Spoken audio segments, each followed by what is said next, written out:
Hello and welcome to the No Format Podcast, or the No Format Required Podcast. I forget what we go by these days. We seem to change it every time we introduce it. I can never get it right anyway. No. So this week we're actually not going to do the planned music episode. We might come back to that in a few weeks. We just thought we'd try, because we've got no format, we're chucking the format out the window, and we thought we'd try a few different things. So this is a special homage episode to a podcast that I absolutely love, hosted by Goldstein. And to homage it and not actually mimic it completely, we're going to be calling this episode Movies to Take into the Afterlife.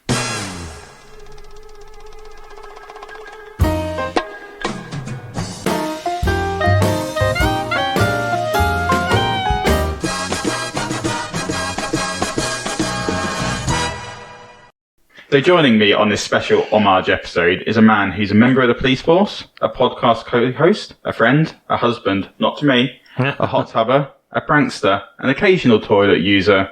It's Charlie. Hello, thank you. I always look forward to your introductions, Mike. Well, that's stolen from the podcast itself, in which they literally just reel off random things in which the person is. And yeah, that's what I've written to describe you. We're not going to get done for copyright from the previous podcast. I hope not. Movies taken to the afterlife. It's taken the format away. It's an homage. We are using the format. What does an homage mean? It means that we are, in my description of what homage is, I was about to say we are homaging it. It's like we're like mirroring, paying tribute to it, if you will. Yeah. So mirroring it, but in a nice way. We're not sort of mocking it or anything. We're using the format because it's a great idea. For those who don't know, it's basically the hosts are some random comedians or actors or directors, what their favourite films are via a certain medium.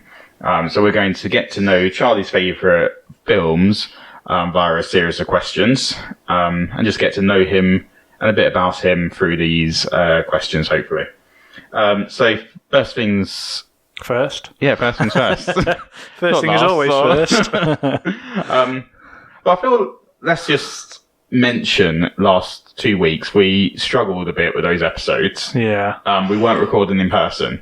No. But we've got a new microphone set up. Charlie's got an official microphone now. Eventually it's working. I'm just hoping it's going to record properly. I have a feeling. I don't know. Well, we'll find out in editing. Hopefully not, because this is going to be... I'm thinking this episode is going to be a two-parter, guys. So hopefully it will record all right, because that'll be an hour's wasted. Yeah. But yeah, our last two episodes, we struggled a bit editing them, we struggled a bit recording them. I feel we hadn't recorded in a while. We weren't recording in person, because unfortunately Charlie's wife had COVID. How is she now? Yeah, she's a lot better, thank you. I was a little bit gutted that I didn't get it. Not that I want. Well, I suppose I kind of did want COVID, but just because I've got a holiday planned in a few months and a wedding, and I kind of wanted to get it, so then it's out of the way again, and you get a bit of immunity. Clear. Yeah, just it gives you that extra few months of immunity, then, doesn't it? Yeah. But I mean, she was worse this time than when she had it the first time. Oh, really? And she had all of her jabs this time, but she didn't have that the first time. See, that's weird actually you say that, because I was worse the second time. Oh, was you? Yeah, I didn't realise you'd had COVID before. Twice, sorry. Yeah, I've had it twice now. So obviously I had it after your stag do. Ah, yeah, you did. There's a few people. I was one of the first people, I'd say, in the country to have it. Yeah. Very early on, to the point that not all the current symptoms were available. The only symptoms that were there when I got it were fever and a cough, neither of which I had. But I lost my sense of smell, and it's only really just come back. But yeah, I lost my sense of smell, and I just remember, I was in our living room, and I was like, I think was cooking something. I was like, I can't really smell that, but I didn't really want to say anything to Laura, because people had hinted at the time that loss of smell was a symptom, but it wasn't an official thing. And then I just walked into the kitchen, got some mustard powder, put that out my nose, couldn't smell it. Got some chili powder, put that out my nose, got some coffee, put that out my nose, couldn't smell any of this. I was like, oh. And then a few weeks later, but obviously it meant absolutely nothing. I could go about and do stuff because it wasn't a big thing back when I had it. And then a few weeks later, the NHS offered antibody testing for anyone who'd worked within the NHS to see whether they had COVID in the past. Yeah. And mine came up positive. Yeah. One of the first. You could have been the one that infected us all. Yeah.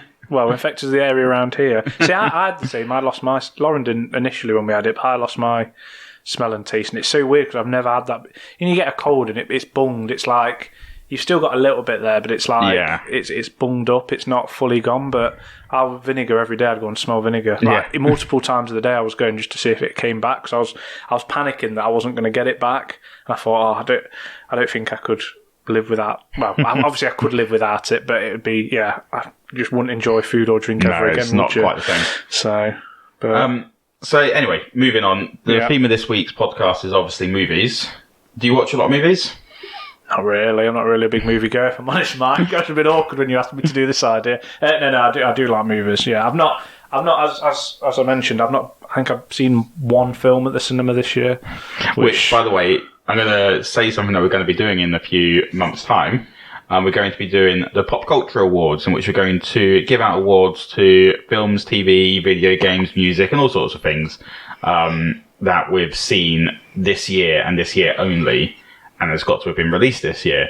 But Charlie only seeing one film from 2022 could make this quite interesting. One film at the cinema. So I've seen like Netflix films and the things that come straight to them. Which is allowed to be included. Yeah, but there's a lot of like the main, I suppose the big films are the ones that come out at the cinema. But I'm a bit disappointed in myself. There's no excuse. Yeah, what's the film you've seen at the cinema? Batman. Oh, okay. I was thinking. I thought there's no other. We booked to go and see Top Gun the other day, but then we cancelled. So, but I don't know. We've got a refund of our ticket. Well, we can use the ticket again effectively, but I don't know if it will still be out in a couple of weeks' time because it was just like the one last showing. But that is one I wanted to see at the cinema specifically because of the kind of film. Oh it is. Yeah, it is fantastic at the cinema. Would you go? Still kind of keeping on topic. Would you go to the cinema to see like a comedy? Yeah.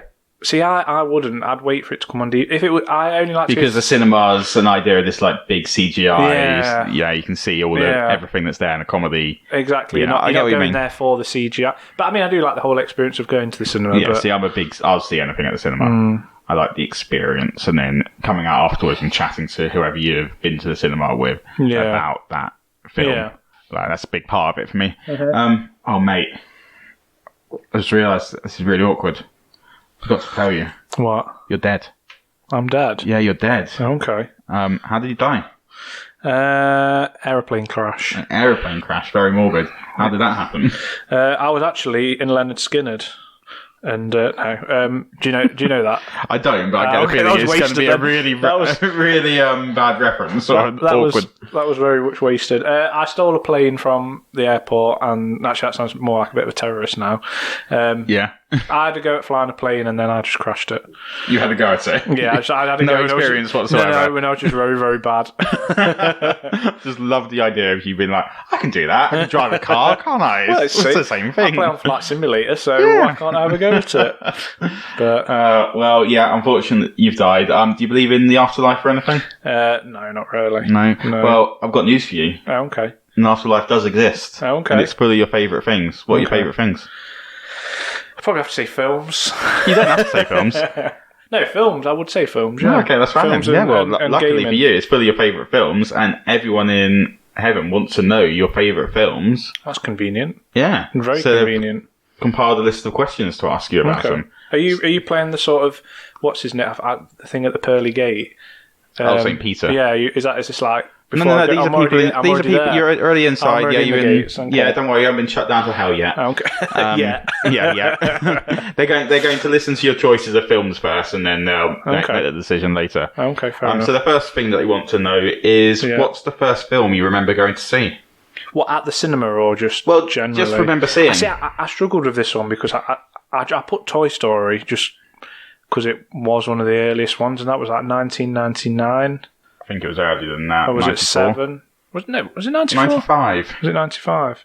That's. Oh God, I thought it was older. So I'd have been 5, maybe. Well done. You was born in 1990. It's not that difficult to work out. But depending on when it's come out, I could have also been 4. That's very true. Okay, I'll let you off. Yeah, you were mid 90s. So yeah, I'd probably. That was a difficult one. Yeah, I'd probably say Toy Story. Well, Toy Story is a great film. So. Yeah. I mean, I watched your first memory of sort of thing. Yeah, I watched a lot of Disney films when I was younger, but I wasn't massively. I more preferred like the Pixar kind of like Monsters Inc. and things like that. But yeah, Toy Story, I'd probably say was my... Did you go to the cinema to go see it? I don't know. I would have probably said so back then because there wasn't Disney Plus and anything that you came would come on video, wouldn't it? Would have been VHS, yeah. Yeah, so I would have said I'd gone to the cinema. You just got a memory of it being one of the first films that you remember, sort of thing. It might not be, but that's the only one. The first one I can remember anyway. Yeah.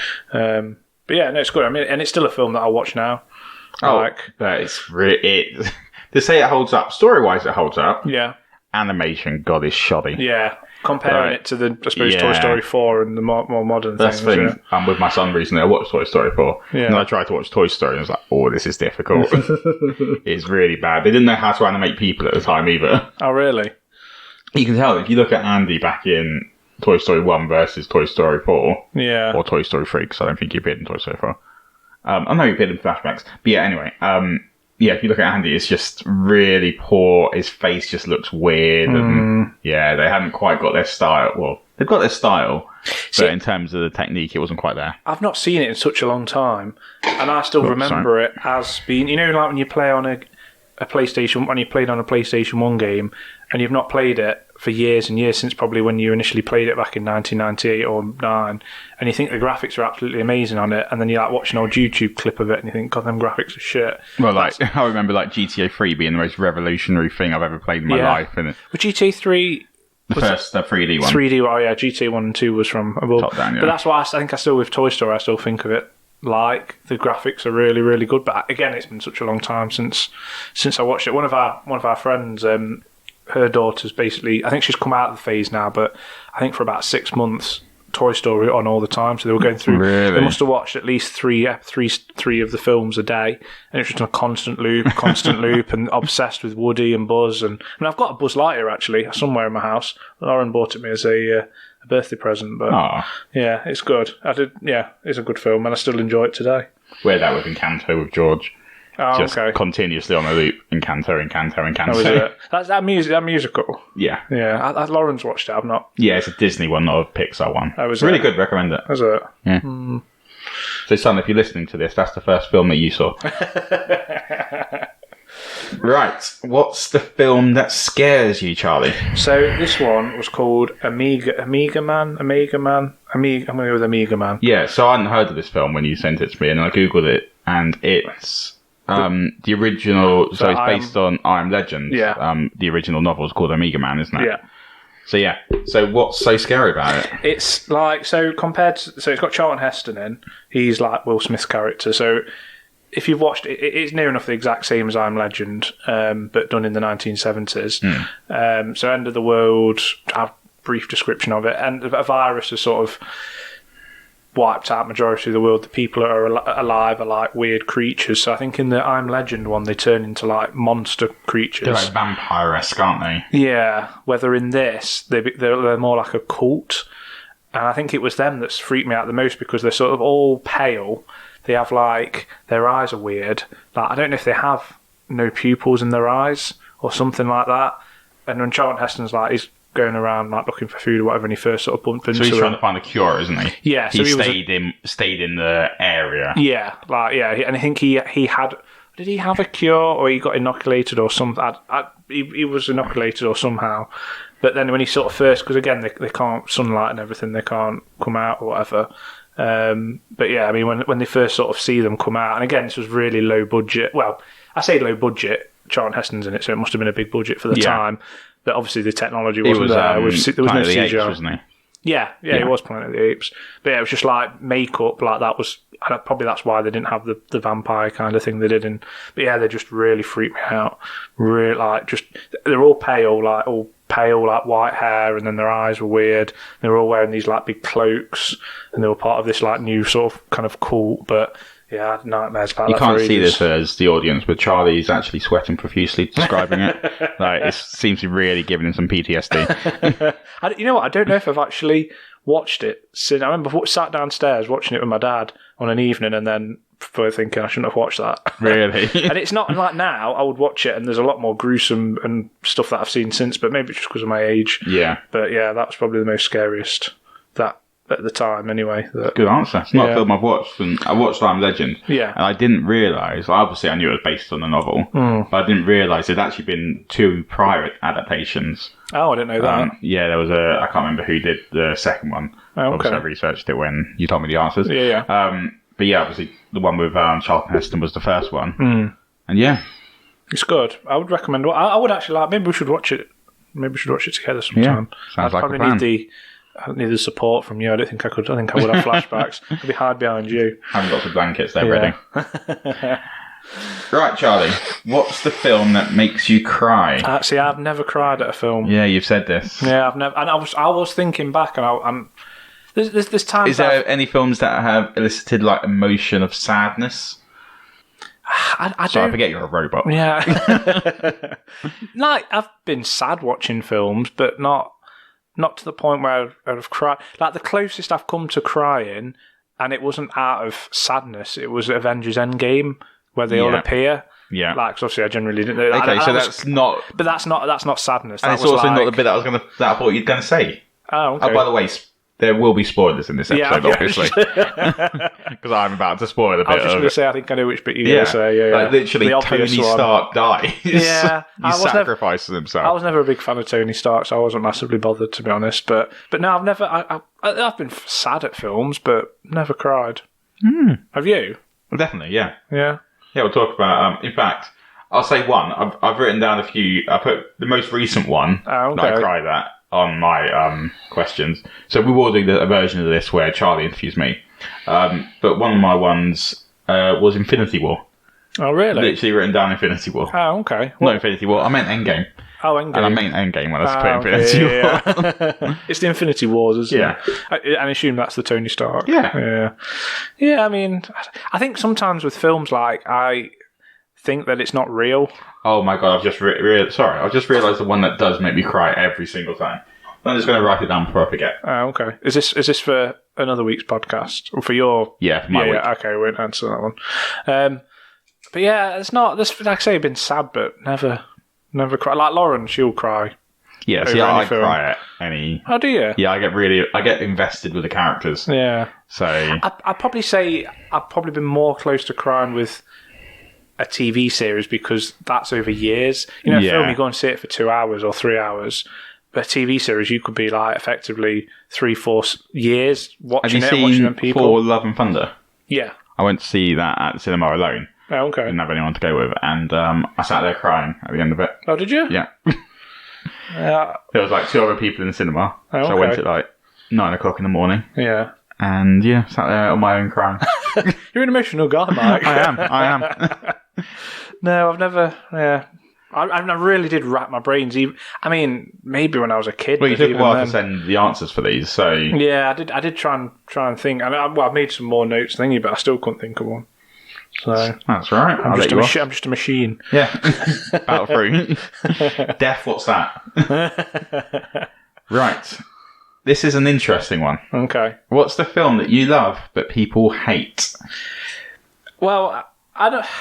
Again, this was another difficult one. They're all difficult questions. Yeah. But I put Night at the Roxbury. Yeah.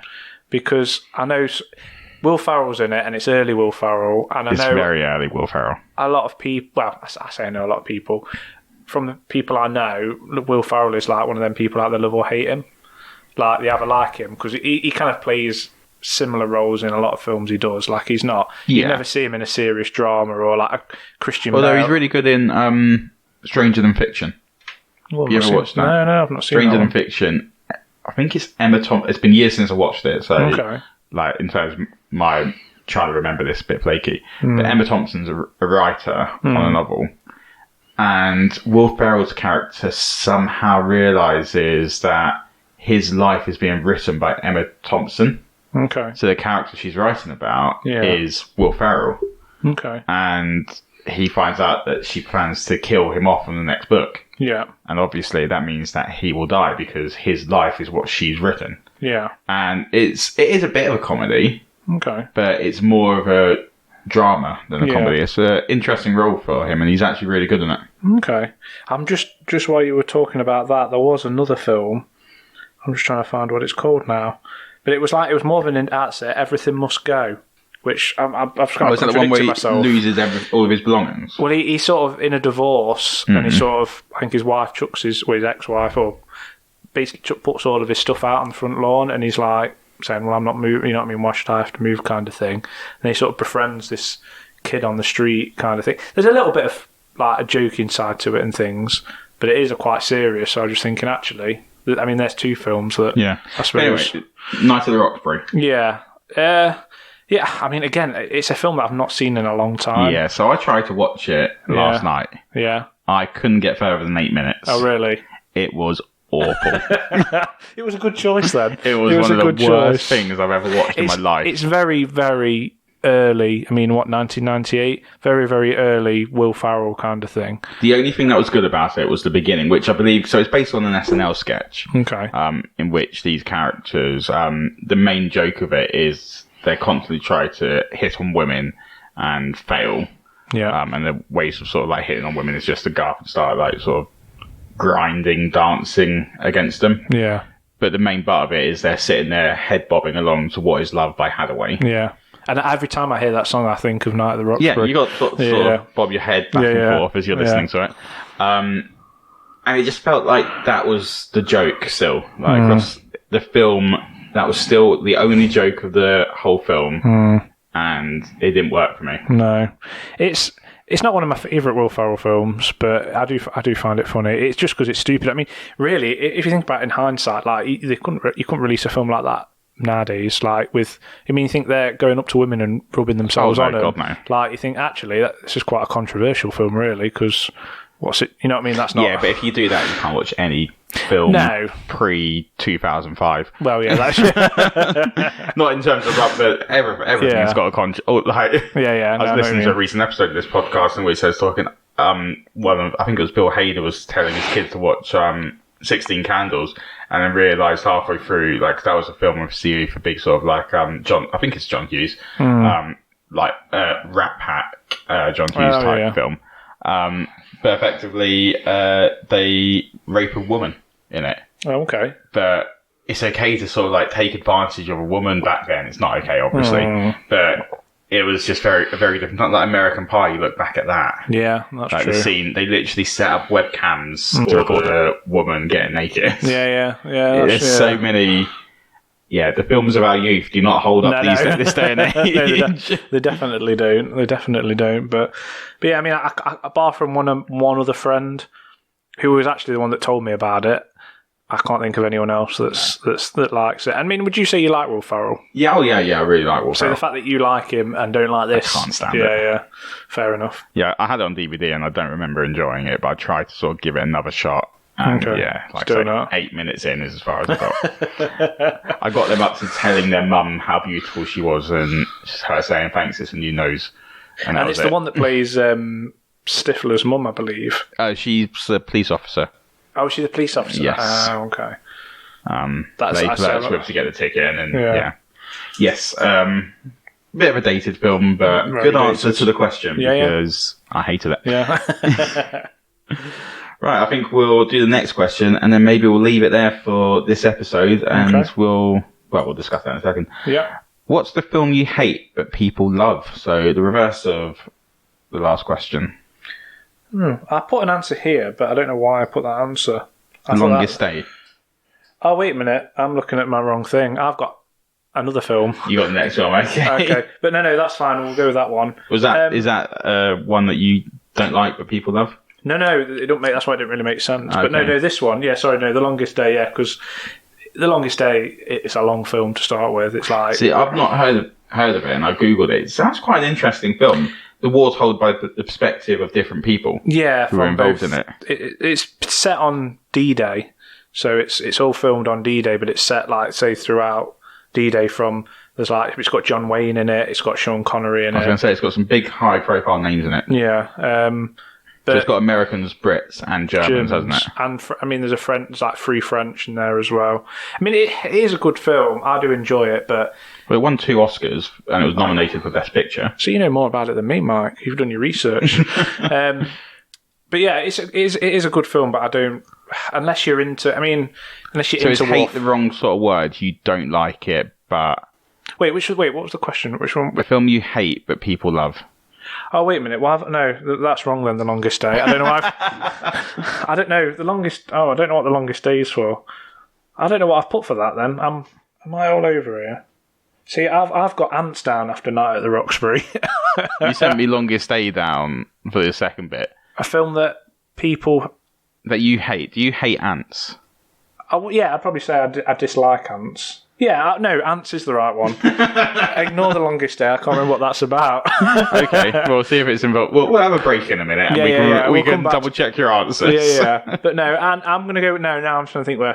So Ants, I used to get that and Bug's Life mixed up. Yeah, like because they're very similar films. But I remember when it came out and I watched it, and there's that song that they were singing in it, like the ants go marching 2 by 2. They sing that.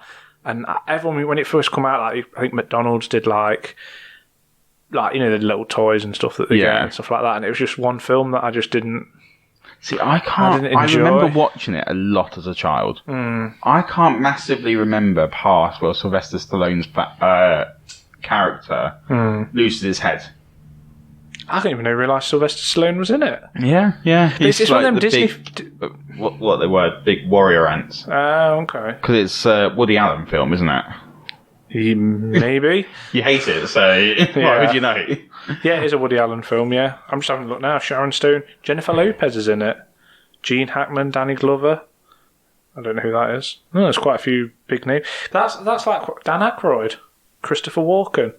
Yeah, it's got I sound like a right twat now for saying I don't like this. With all these like really good actors in it. But it's like one of them films like where it's like, for example, like Toy Story. For ages, I didn't realise it was Tom Hanks that did the voice of Woody. Oh, really? For ages, like, I never put 2 and 2 together. But that's because DreamWorks and Pixar started doing this thing of like celebrity voice actors. Like previously, it had just been good voice actors, but then they tried to bring in celebrities to do the voices to bring in money. Be like, oh look, Brad Pitt's playing Sinbad, sort of thing. So people flock to see it as opposed to some random unknown voice actor. Yeah, because they're the ones who bring in the money. So yeah, there was a period like where we sort of like crossed over from it being nobody's doing these voice acting to celebrities doing voice acting. Yeah. So that's probably why, to be fair, you didn't realise. Yeah, okay. I feel a bit bad for saying it now with all these famous people. It's just Woody Allen plays You're Zed. allowed to dislike a film just because, Zed's the main character. Oh, okay. That's who Woody Allen plays? Yeah. So I thought it was like directed by Woody Allen. No. He plays Woody Allen's in it. Oh, okay. But yeah, it's just, I don't know. I mean, it's a combination of a film I remember from my youth that I didn't like. Yeah. But I was struggling to think of anything else. So that's why I said Ants. But yeah, I'm just not a fan of it. No, well, good answers so far. People in heaven are enjoying watching the films that you suggested, or not enjoying and having a little bit of a complaint about them. So we'll end part 1 here. Join us next week for part 2 of movies to... I've forgotten what the homage episode was called, so that's why I was really confused. Movies to take into the afterlife. We'll see you then. Bye. Bye.